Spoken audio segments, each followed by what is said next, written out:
Mbola eo amin'izay taranja basketball izay ihany fantatra ihany koa fa andray lalao resam-pirenentsika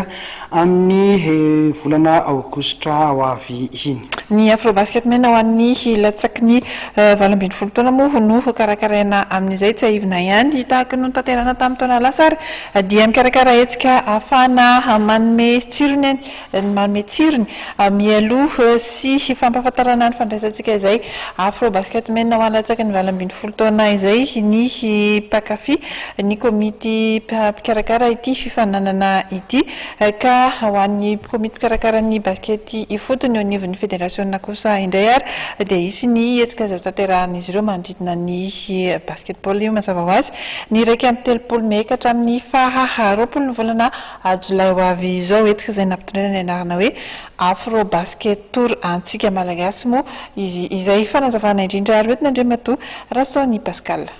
Ny fahafantatsika Madagasikara no ampiatrano ny hetsika kontinentaly championnat d'Afrique na le atsotsika hoe Afrobasket ho an'ny zazalahy 17 taona no midina hetsika izay ho tanterahana ny ray hatramin'ny 10 aogositra eto Antananarivo.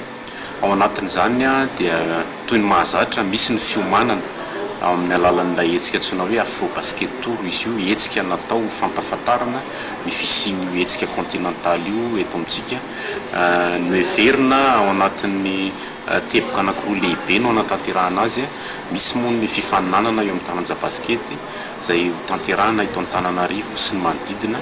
amina kianja misa 7 tahaka ny Mivato, Nalamahintsy, Akatofotsy, Tanjombato, Itosy sy ny sisa sy ny sisa. Ankoatr'izay ihany koa dia misy karazana hetsika ara-kultoraly zavakanto izany rehetrarehetra izany entina ampiainana ny fandraisan'ny Madagasikara an'izany hetsika goavana dia goavana izay ho raisin'ny Madagasikara zany amin'ny alalan'ny Fédération Malagasy ny baskety.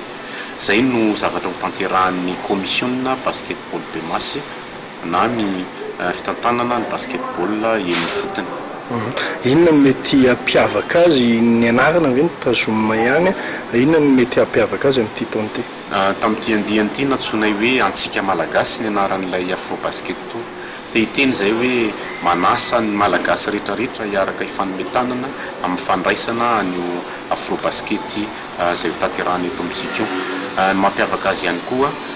toy ny mahazatra dia andiana sokajy anankiray ihany no nisy tamin'ity kosa dia nosokafanay amin'ireo sokajy madinika ny 19 taona ny midina ny zazavavy ny vétéran vehivavy ny vétéran lehilahy ary ny sokajy vehivavy sokajy anankidimy zany no miara-mandray anjara amin'ity Afrobasket Tour antsika malagasy.